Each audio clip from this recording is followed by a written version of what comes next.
Hello everyone. मेरा नाम है Sandeep Das Gupta and welcome to अचीवर्ली। आज हम लोग एनसीईआरटी क्लास 9 पॉलिटी का चैप्टर 4 का पार्ट 3 शुरू करने जा रहे हैं। प्रीवियस चैप्टर के लेक्चर्स अपलोड हो चुके हैं और मैंने क्लास 9 पॉलिटी का एक सेपरेट प्लेलिस्ट भी क्रिएट कर दिया है। प्लेलिस्ट का लिंक आपको इस वीडियो के डिस्क्रिप्शन बॉक्स में मिल जाएगा, तो जो लोग नए आए हैं वहां से उन वीडियोस को देख सकते हैं। मैं पढ़ाते हुए इंपॉर्टेंट पॉइंट्स को स्टार मार्क करता हुआ चलूंगा, तो अगर आप बुक से पढ़ रहे हैं आप भी उन पॉइंट्स को स्टार मार्क कर लें, या फिर अगर आप नोट्स बना रहे हैं तो अपने नोट्स में उन पॉइंट्स को लिख लें, क्योंकि वहां से क्वेश्चन आने के चांसेस ज्यादा होते हैं। अगर आपको कुछ डाउट हो तो आप मुझसे कमेंट से पूछ सकते हैं या फिर इंस्टाग्राम पे पूछ सकते हैं। इंस्टाग्राम का लिंक आपको इस वीडियो के डिस्क्रिप्शन बॉक्स में मिल जाएगा। एनसीईआरटी के बुक्स को आप एनसीईआरटी की वेबसाइट से फ्री में डाउनलोड कर सकते हैं, तो वहां से आप इस बुक को डाउनलोड कर लें और आज का लेक्चर देखने के बाद एक बार इस चैप्टर को पढ़ लें, जिससे कि आपको और अच्छे से समझ में आ जाएगा। तो चलिए अब आज का लेक्चर शुरू करते हैं। चैप्टर 4, वर्किंग ऑफ इंस्टीट्यूशंस, संस्थाओं का कामकाज। हमने पिछले लेक्चर्स में चैप्टर 4 के पार्ट 1 को और पार्ट 2 को कवर कर लिया है। आपको इस वीडियो के डिस्क्रिप्शन बॉक्स में चैप्टर 4 के पार्ट 1 और पार्ट 2 के लेक्चर का लिंक मिल जाएगा। अगर आपने वो वीडियोस नहीं देखे हैं तो पहले आप उन्हें देख लें, फिर आज के लेक्चर के साथ कंटिन्यू करें, जिससे कि आपको और अच्छे से समझ में आ जाएगा। आज हम लोग चैप्टर 4 के पार्ट 3 को कवर करेंगे। इसमें हम लोग इन टॉपिक्स को एक एक करके डिटेल में समझेंगे। तो चलिए अब आज का लेक्चर शुरू करते हैं। Prime minister and council of ministers, प्रधानमंत्री और मंत्रिपरिषद।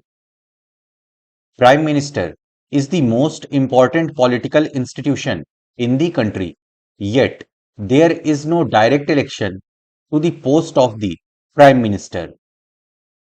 हमारे देश में प्राइम मिनिस्टर सबसे इंपॉर्टेंट पॉलिटिकल इंस्टीट्यूशन यानी राजनैतिक संस्था है, फिर भी प्राइम मिनिस्टर के पोस्ट के लिए कोई डायरेक्ट इलेक्शन नहीं होता। इस देश में प्रधानमंत्री सबसे महत्वपूर्ण राजनैतिक संस्था है, फिर भी प्रधानमंत्री के लिए कोई प्रत्यक्ष चुनाव नहीं होता। Political institution, a set of procedures for regulating the conduct of government and political life in the country. राजनैतिक संस्था, देश की सरकार और राजनीतिक जीवन के आचार को नियमित करने वाली प्रक्रियाओं का समूह। The president appoints the prime minister, but the president can not appoint anyone she likes. President prime minister को अपॉइंट करते हैं, बट प्रेसिडेंट अपनी मर्जी से किसी को भी प्राइम मिनिस्टर अपॉइंट नहीं कर सकते। राष्ट्रपति प्रधानमंत्री को नियुक्त करते हैं, लेकिन राष्ट्रपति अपनी मर्जी से किसी को प्रधानमंत्री नियुक्त नहीं कर सकते। The president appoints the leader of the majority party और the coalition of parties that commands a majority in the Lok Sabha as prime minister. President Lok Sabha में मेजोरिटी पार्टी के लीडर को या कोलिशन पार्टी के लीडर को प्राइम मिनिस्टर के रूप में अपॉइंट करते हैं। राष्ट्रपति लोकसभा में बहुमत वाली पार्टी या पार्टियों के गठबंधन के नेता को ही प्रधानमंत्री नियुक्त करता है। In case no single party or alliance gets a majority, the president appoints the person most likely to secure a majority support. अगर किसी एक सिंगल पार्टी को या फिर कोएलिशन पार्टी को मेजोरिटी नहीं मिलता है, तो प्रेसिडेंट उसी व्यक्ति को प्राइम मिनिस्टर के रूप में अपॉइंट करते हैं जिसे लोकसभा में मेजोरिटी सपोर्ट हासिल होने की संभावना रहती है।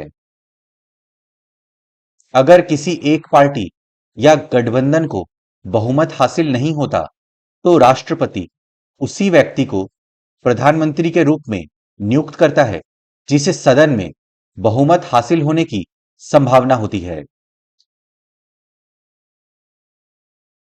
The prime minister does not have a fixed tenure. He continues in power so long as he remains the leader of the majority party or coalition.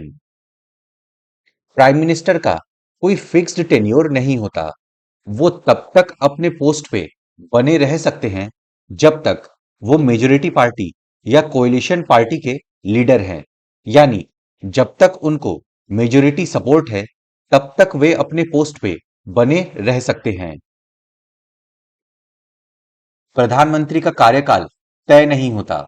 वो तब तक अपने पद पर रह सकता है जब तक वो पार्टी या गठबंधन का नेता है।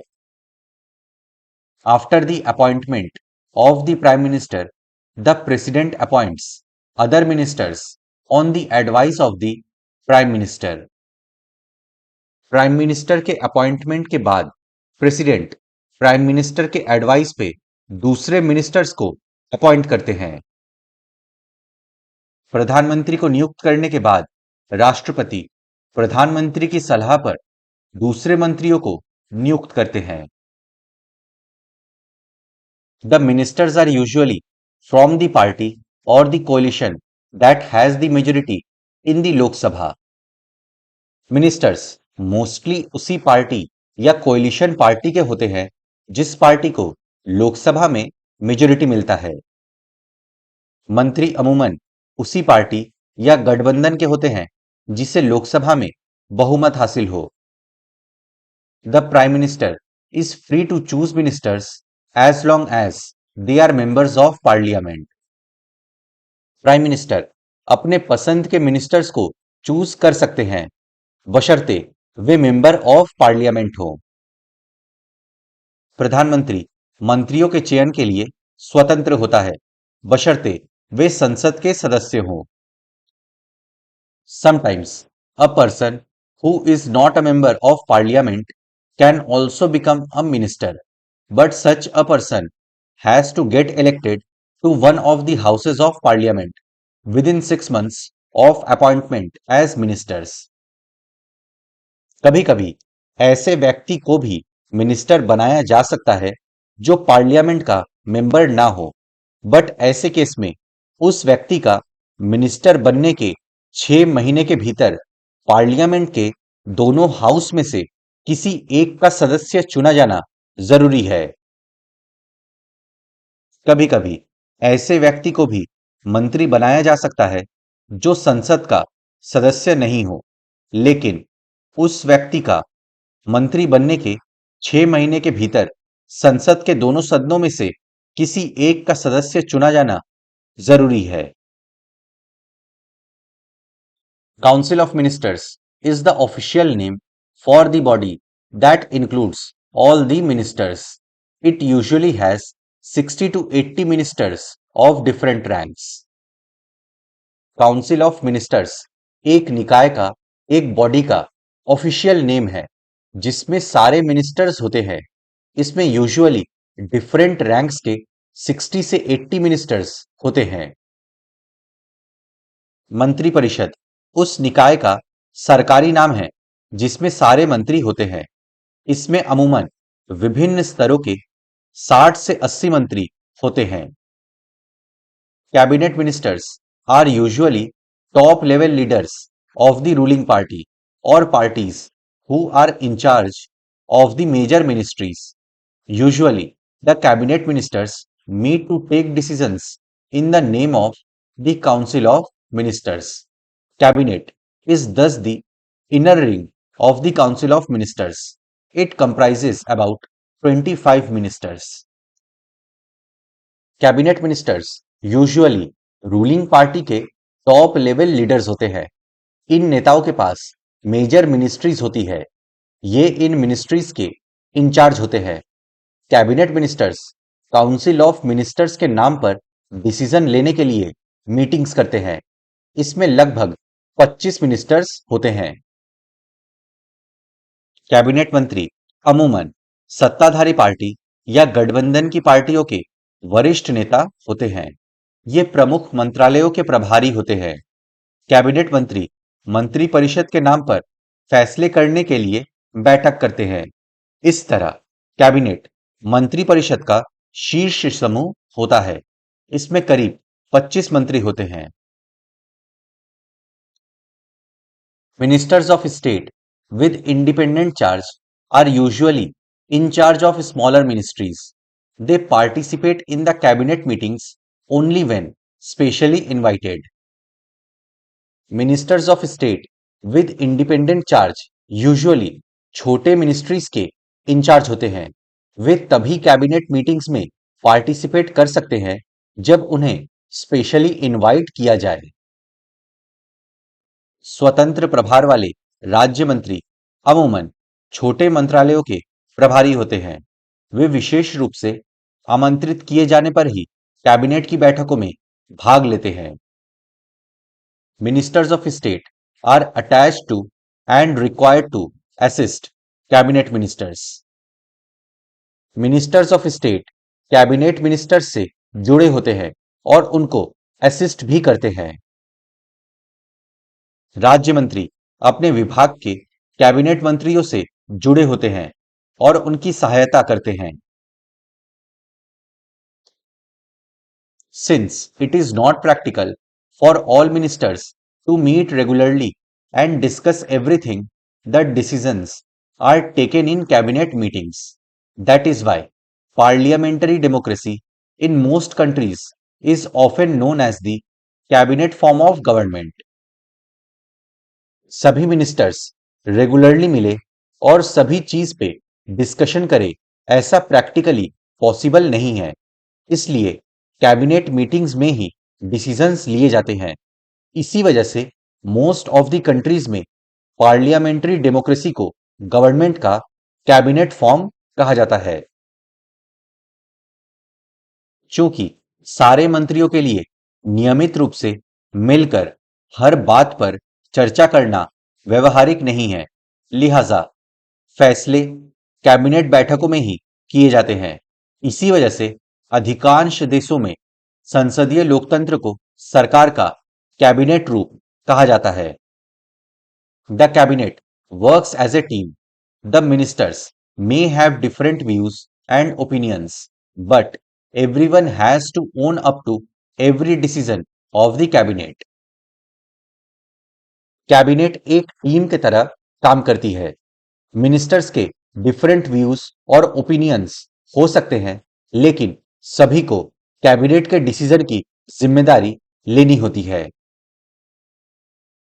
कैबिनेट टीम के रूप में काम करती है। मंत्रियों की राय और विचार अलग हो सकते हैं, लेकिन सबको कैबिनेट के फैसले की जिम्मेदारी लेनी होती है। No minister can openly criticise any decision of the government, even if it is about another ministry और डिपार्टमेंट। कोई भी मिनिस्टर गवर्नमेंट के किसी भी डिसीजन को क्रिटिसाइज नहीं कर सकता, चाहे किसी भी मिनिस्ट्री या डिपार्टमेंट की बात हो। भले ही कोई फैसला किसी दूसरे मंत्रालय या विभाग का हो, लेकिन कोई भी मंत्री सरकार के फैसले की खुलेआम आलोचना नहीं कर सकता। Every ministry has secretaries who are civil servants. These secretaries provide the necessary background information to the ministers to take decisions. सभी मिनिस्ट्रीज में सेक्रेटरीज होते हैं जो कि सिविल सर्वेंट्स होते हैं। ये सेक्रेटरीज मिनिस्टर्स को डिसीजन लेने के लिए जरूरी इंफॉर्मेशन प्रोवाइड करते हैं। हर मंत्रालय में सचिव होते हैं जो नौकरशाह होते हैं। ये सचिव फैसला करने के लिए मंत्री को जरूरी सूचना मुहैया कराते हैं। The cabinet as a team is assisted by the cabinet secretariat.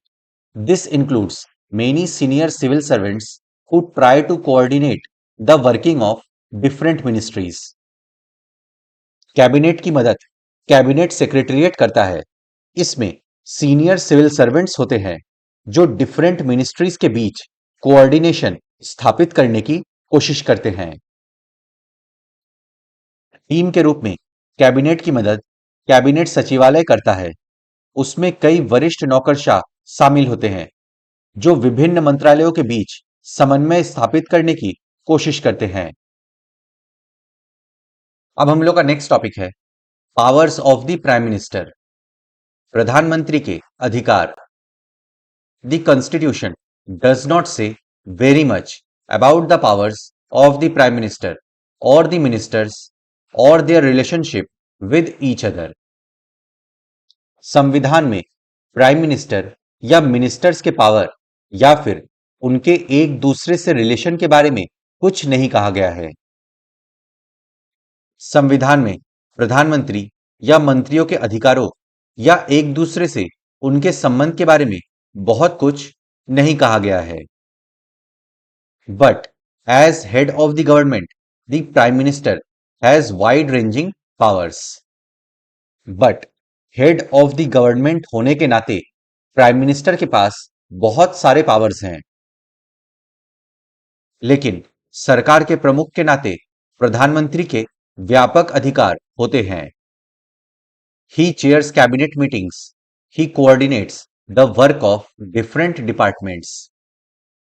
Prime minister cabinet meetings की अध्यक्षता करते हैं, डिफरेंट डिपार्टमेंट्स के कामों को कोऑर्डिनेट करते हैं। वो कैबिनेट की बैठकों की अध्यक्षता करता है, वो विभिन्न विभागों के कार्य का समन्वय करता है।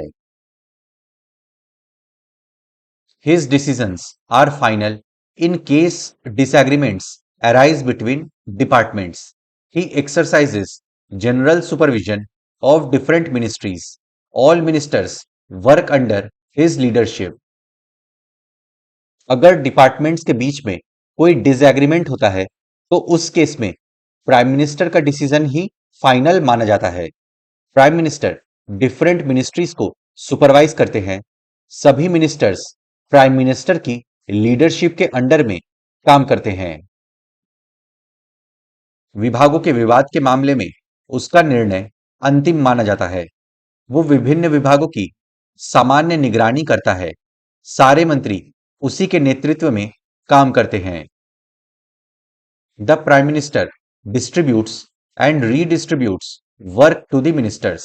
He also has the power to dismiss ministers. When the prime minister quits, the entire ministry quits. Prime minister ministers को काम डिस्ट्रीब्यूट और रीडिस्ट्रीब्यूट करते हैं। प्राइम मिनिस्टर के पास पावर होता है कि वे किसी भी मिनिस्टर को डिसमिस कर सकते हैं। जब प्राइम मिनिस्टर अपना पद छोड़ते हैं तो पूरा मिनिस्ट्री इस्तीफा दे देता है। प्रधानमंत्री मंत्रियों को काम का वितरण और पुनर्वितरण करता है। उसे किसी मंत्री को बर्खास्त करने का भी अधिकार होता है। जब प्रधानमंत्री अपना पद छोड़ता है तो पूरा मंत्रिमंडल इस्तीफा दे देता है। 10.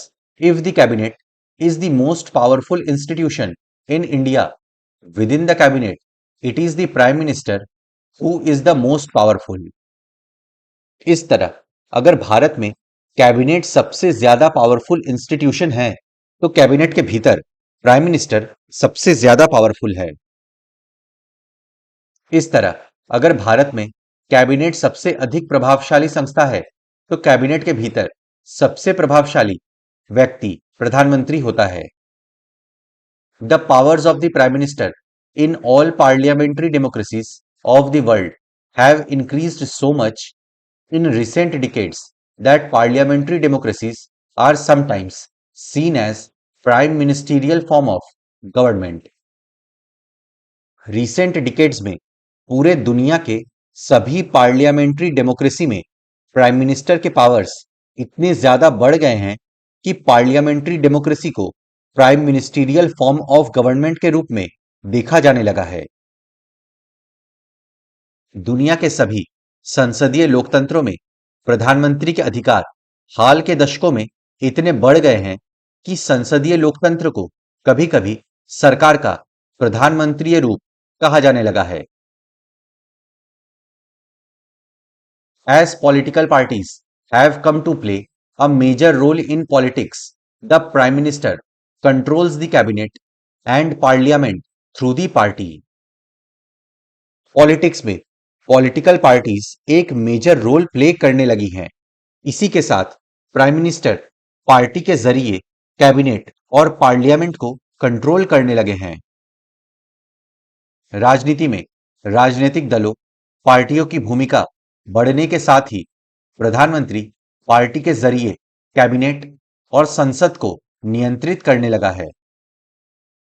The media also contributes to this trend by making politics and elections as a competition between top leaders of parties. Media भी इलेक्शन को, पॉलिटिक्स को पार्टीज के टॉप लीडर्स के बीच कंपटीशन बनाकर पेश करते हैं। मीडिया राजनीति और चुनाव को पार्टियों के वरिष्ठ नेताओं के बीच प्रतिस्पर्धा के रूप में पेश करके इस रुझान में अपना योगदान करती है। In India too, we have seen such a tendency towards the concentration of powers in the hands of the Prime Minister. Bharat में भी हमने प्राइम मिनिस्टर के पास सारे पावर्स का कंसंट्रेशन होने की टेंडेंसी देखी है। भारत में भी हमने प्रधानमंत्री के पास ही सारे अधिकार सीमित करने की प्रवृत्ति देखी है। Jawaharlal Nehru, the first prime minister of India, exercised enormous authority because he had great influence over the public. Indira Gandhi was also a very powerful leader compared to her colleagues in the cabinet. Bharat के प्रथम प्रधानमंत्री जवाहरलाल नेहरू जी ने अपने powers का बहुत इस्तेमाल किया क्योंकि उनका पब्लिक पर बहुत अधिक प्रभाव था। ऐसे ही इंदिरा गांधी जी अपने कैबिनेट के कलीग्स की तुलना में ज्यादा प्रभावशाली थी। भारत के पहले प्रधानमंत्री जवाहरलाल नेहरू ने ढेर सारे अधिकारों का इस्तेमाल किया क्योंकि उनका जनता पर बहुत अधिक प्रभाव था। इंदिरा गांधी भी कैबिनेट के अपने सहयोगियों की तुलना में बहुत ज्यादा प्रभावशाली थी। Of course, the extent of power wielded by a prime minister also depends on the personality of the person holding that position. Prime minister के पास कितनी पावर होगी, ये बात प्राइम मिनिस्टर के पद पर बैठे व्यक्ति के पर्सनैलिटी पर भी डिपेंड करता है। जाहिर है कि किसी प्रधानमंत्री का अधिकार उस पद पर बैठे व्यक्ति के व्यक्तित्व पर भी निर्भर करता है। However, in recent years, the rise of coalition politics has imposed certain constraints on the power of the prime minister. लेकिन रिसेंट ईयर्स में कोएलिशन पॉलिटिक्स के कारण प्राइम मिनिस्टर के पावर पे कुछ कंस्ट्रेंट लगा है। प्राइम मिनिस्टर के अधिकार कुछ हद तक सीमित हुए हैं। लेकिन हाल के वर्षों में भारत में गठबंधन की राजनीति के उभार से प्रधानमंत्री के अधिकार कुछ हद तक सीमित हुए हैं। The Prime Minister of a coalition government cannot take decisions as he likes. कोalition government में प्राइम मिनिस्टर अपने मन मर्जी से डिसीजन नहीं ले सकता क्योंकि उन्हें अपने कोalition पार्टनर्स के बात को, उनके ओपिनियन को भी मानना होता है। अगर वे ऐसा नहीं करेंगे तो कोalition पार्टनर्स अपना सपोर्ट वापस खींच लेंगे और उनकी सरकार गिर जाएगी। गठबंधन सरकार का प्रधानमंत्री अपनी मर्जी से फैसले नहीं कर सकता। Coalition government, a government formed by an alliance of two or more political parties, usually when no single party enjoys majority support of the members in a legislature. Legislature यानी विधायिका में जब किसी एक पार्टी को बहुमत हासिल नहीं होता तब दो या उससे अधिक पॉलिटिकल पार्टीज अलायंस फॉर्म करके सरकार बनाती है। इसे कोलिशन गवर्नमेंट यानी गठबंधन सरकार कहते हैं। गठबंधन सरकार विधायिका में किसी एक पार्टी को बहुमत हासिल न होने की सूरत में दो या उससे अधिक राजनीतिक पार्टियों के गठबंधन से बनी सरकार। He has to accommodate different groups and factions in his party as well as among alliance partners. कोalition government में प्राइम मिनिस्टर अपने मन मर्जी से डिसीजन नहीं ले सकते, क्योंकि उन्हें अपने अलायंस पार्टनर्स की और अपनी पार्टी के भीतर डिफरेंट ग्रुप्स और फैक्शंस की बात भी माननी पड़ती है। उसे अपनी पार्टी के भीतर विभिन्न समूहों और गुटों के साथ गठबंधन के साझेदारों की राय भी माननी होती है।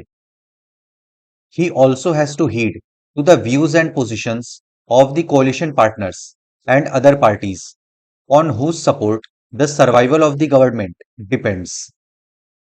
इन सब के अलावा प्राइम मिनिस्टर को अपने कोएलिशन पार्टनर्स के विचारों को भी ध्यान में रखना पड़ता है, क्योंकि उनके ही सपोर्ट से ये गवर्नमेंट बना है और अगर उन्होंने ये सपोर्ट वापस ले लिया तो सरकार गिर जाएगी। इसके अलावा उसे गठबंधन के साझेदारों और दूसरी पार्टियों के विचारों और स्थितियों को भी देखना होता है। आखिर उन्हीं के समर्थन के आधार पर सरकार टिकी होती है। अब हम लोग का नेक्स्ट टॉपिक है द प्रेसिडेंट, राष्ट्रपति। While the prime minister is the head of the government, the president is the head of the state. Prime minister head of the government होता है, वहीं president head of the state होता है।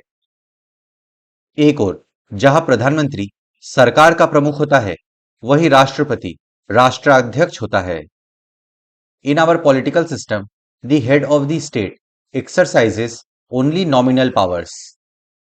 हमारे political system में head of the state सिर्फ nominal powers का प्रयोग करते हैं, मतलब सिर्फ नाम के अधिकारों का प्रयोग करते हैं। हमारी राजनीतिक व्यवस्था में राष्ट्राध्यक्ष केवल नाम के अधिकारों का प्रयोग करता है। The president of India is like the queen of Britain whose functions are to a large extent ceremonial. President of India queen of Britain की तरह है, जिनका काम बस सेरेमोनियल टाइप होता है।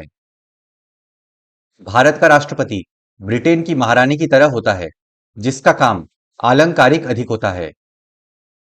The president supervises the overall functioning of all the political institutions in the country so that they operate in harmony to achieve the objectives of the state.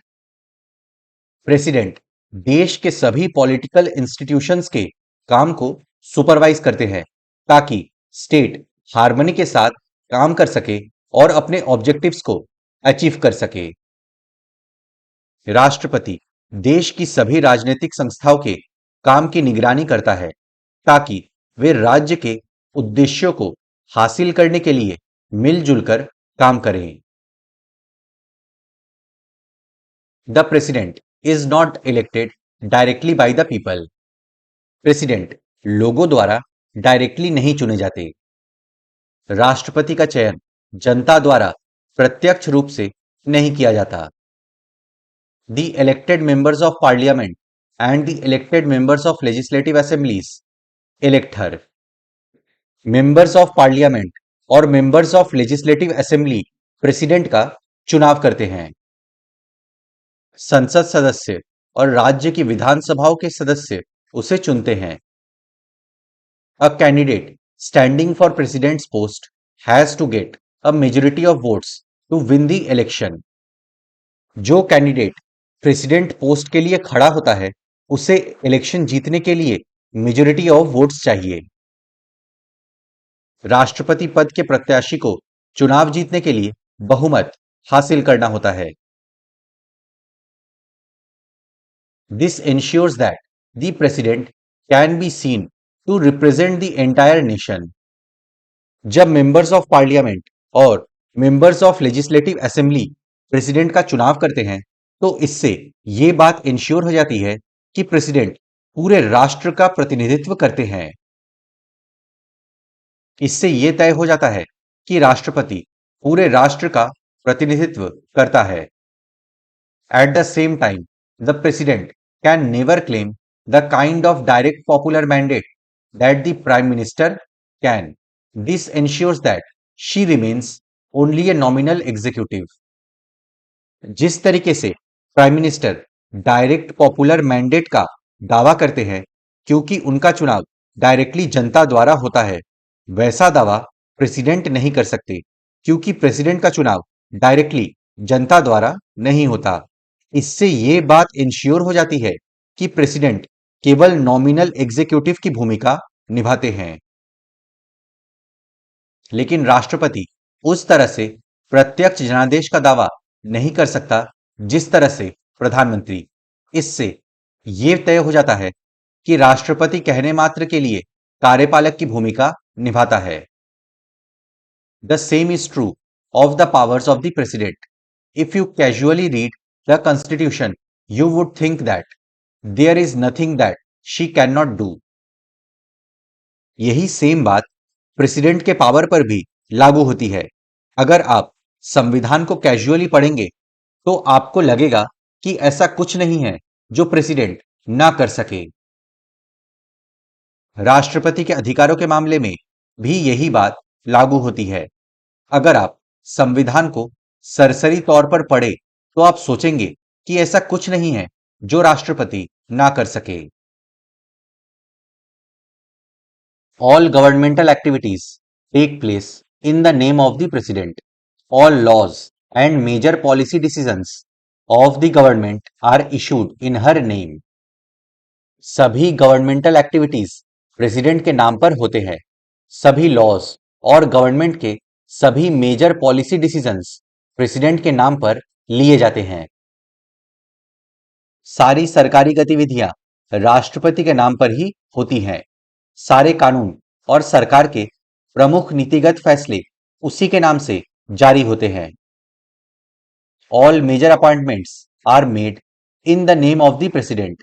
These include the appointment of the chief justice of India, the जजेस of the Supreme Court and the High Courts of the states, the governors of the states, the election commissioners, ambassadors to the other countries, etc. सभी major appointments president के नाम पर होते हैं। Chief justice of India, supreme court और high court के जजेस, governors, election commissioners etcetera को अपॉइंट करते हैं। सभी प्रमुख नियुक्तियां राष्ट्रपति के नाम पर ही होती हैं। वो भारत के मुख्य न्यायाधीश, सर्वोच्च न्यायालय और राज्य के उच्च न्यायालयों के न्यायाधीशों, राज्यपालों, चुनाव आयुक्तों और दूसरे देशों में राजदूतों आदि को नियुक्त करता है। All international treaties and agreements are made in the name of the president. सभी इंटरनेशनल ट्रीटीज और एग्रीमेंट्स प्रेसिडेंट के नाम पर होते हैं। सभी अंतरराष्ट्रीय संधियां और समझौते उसी के नाम से होते हैं। The president is the supreme commander of the defence forces of India. President Bharat के डिफेंस फोर्सेस का सुप्रीम कमांडर है। भारत के रक्षा बलों का सुप्रीम कमांडर राष्ट्रपति ही होता है। But we should remember that the president exercises all these powers only on the advice of the Council of Ministers. But हमें यह बात याद रखनी चाहिए कि प्रेसिडेंट इन पावर्स का इस्तेमाल काउंसिल ऑफ मिनिस्टर्स के एडवाइस पर ही कर सकते हैं। लेकिन हमें यह बात याद रखना चाहिए कि राष्ट्रपति इन अधिकारों का इस्तेमाल मंत्री परिषद की सलाह पर ही करता है। The president can ask the Council of Ministers to reconsider its advice. President council of ministers को अपनी सलाह पर पुनर्विचार करने को कह सकते हैं। राष्ट्रपति मंत्रिपरिषद को अपनी सलाह पर पुनर्विचार करने के लिए कह सकता है।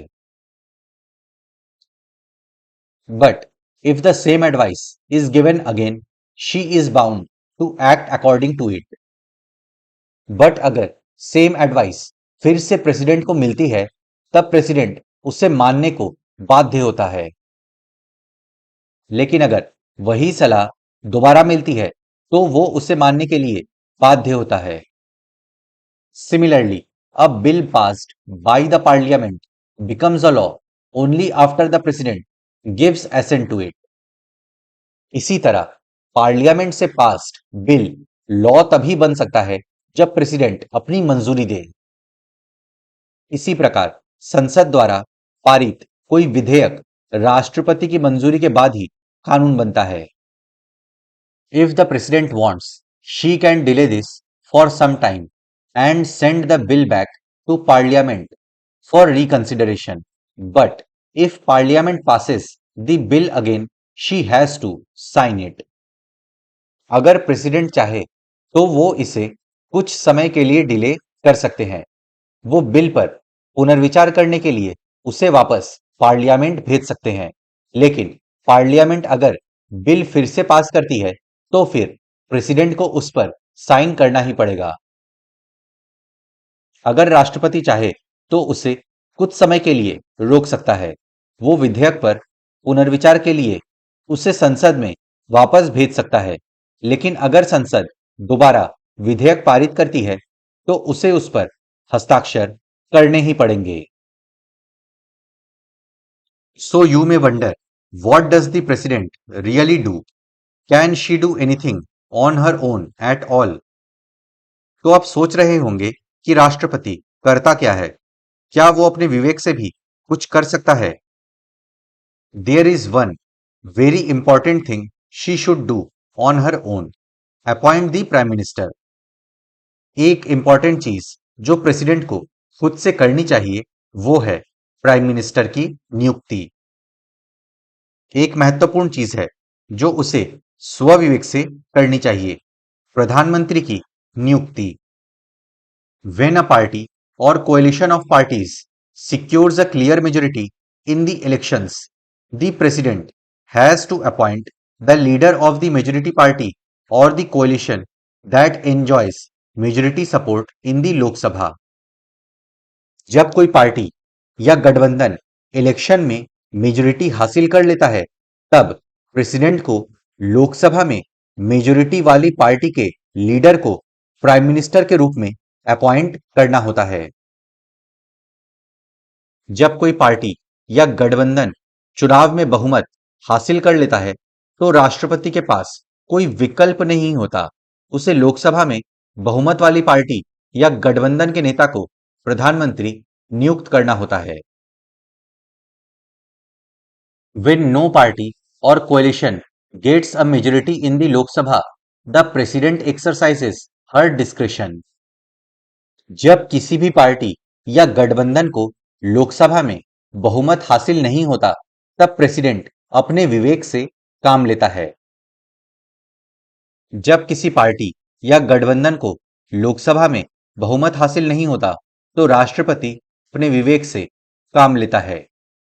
The president appoints a leader who in her opinion can muster majority support in the Lok Sabha.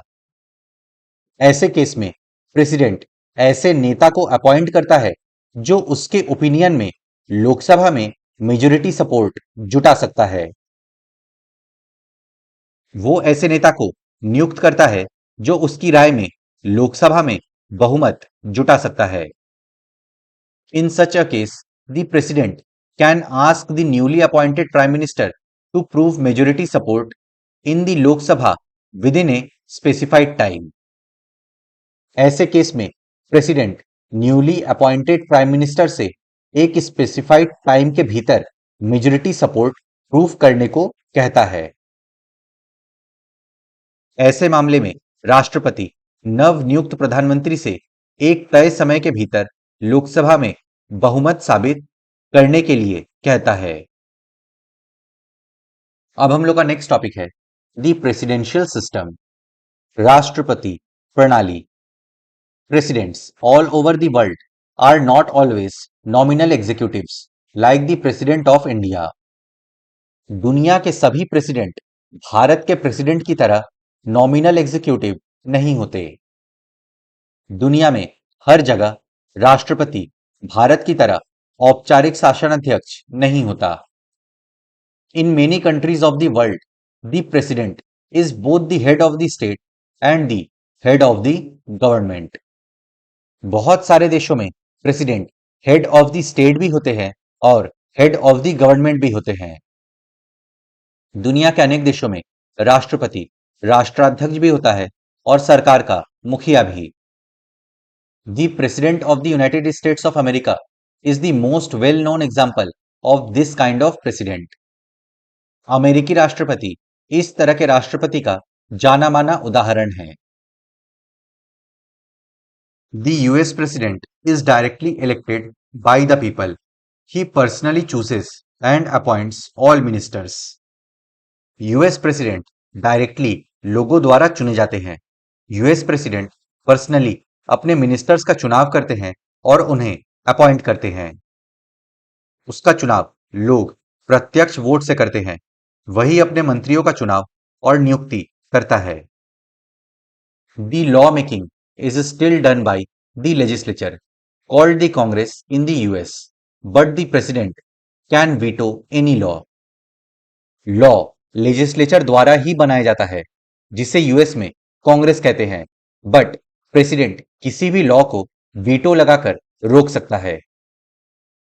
कानून बनाने का काम अभी भी विधायिका, अमेरिका में उसे कांग्रेस कहा जाता है, करती है, पर राष्ट्रपति किसी भी कानून को वीटो के अधिकार से रोक सकता है. Most importantly, the president does not need the support of the majority of members in the Congress and neither is he answerable to them. President बनने के लिए उन्हें कांग्रेस के मेजॉरिटी ऑफ मेंबर्स के सपोर्ट की जरूरत नहीं होती और ना ही वे उनके प्रति आंसरेबल होते हैं. सबसे बड़ी बात यह है कि राष्ट्रपति बनने के लिए उसे कांग्रेस के बहुमत के समर्थन की जरूरत नहीं होती और ना ही वो उसके प्रति उत्तरदायी है. He has a fixed tenure of 4 years and completes it even if his party does not have a majority in the Congress. US president का 4 साल का फिक्स टेन्योर होता है और अगर उसकी पार्टी का कांग्रेस में मेजोरिटी नहीं भी है तब भी वो अपना टेन्योर पूरा करता है. उसका 4 साल का तय कार्यकाल है और अपनी पार्टी का कांग्रेस में बहुमत ना होने पर भी वो आराम से अपना कार्यकाल पूरा करता है. This model is followed in most of the countries of Latin America and many of the x Soviet union countries. यही मॉडल लैटिन अमेरिका के मोस्ट ऑफ द कंट्रीज और एक्स सोवियत यूनियन कंट्रीज में follow होता है. अमेरिकी model को लातिनी America के अनेक देशों और सोवियत संघ का हिस्सा रहे कई देशों में अपनाया गया है. Given the centrality of the president, this system of government is called the presidential form of government. इस मॉडल में प्रेसिडेंट सेंट्रल रोल प्ले करता है, इसलिए इस सिस्टम ऑफ गवर्नमेंट को प्रेसिडेंशियल फॉर्म ऑफ गवर्नमेंट कहते हैं. चूंकि सरकार के इस स्वरूप में राष्ट्रपति की भूमिका केंद्रीय होती है, इसलिए इसे राष्ट्रपति प्रणाली कहा जाता है. In countries like ours that follow the British model, the parliament is supreme. Therefore our system is called the parliamentary system of government. हमारे में ब्रिटिश मॉडल फॉलो होता है जहां पार्लियामेंट सुप्रीम है, इसलिए हमारे सिस्टम को पार्लियामेंट्री फॉर्म ऑफ गवर्नमेंट कहते हैं. ब्रिटेन के मॉडल को मानने वाले भारत जैसे देशों में संसद ही सर्वोच्च होती है, इसलिए हमारी प्रणाली को शासन की संसदीय प्रणाली कहा जाता है. तो फ्रेंड्स, इसी के साथ हम लोग का आज का लेक्चर समाप्त होता है. अब नेक्स्ट लेक्चर में हम लोग चैप्टर 4 के पार्ट 4 को कवर करेंगे. मैं आशा करता हूं कि आपको सब कुछ समझ में आ गया होगा. अगर आपको कुछ डाउट है तो आप मुझसे कमेंट्स में पूछ सकते हैं या फिर इंस्टाग्राम पे पूछ सकते हैं. अपने फ्रेंड्स के साथ इस वीडियो को शेयर करें. वीडियो पसंद आए तो लाइक करें, चैनल को सब्सक्राइब करें. मैं मिलता हूं आपसे नेक्स्ट लेक्चर में. Good day to everyone. जय हिंद.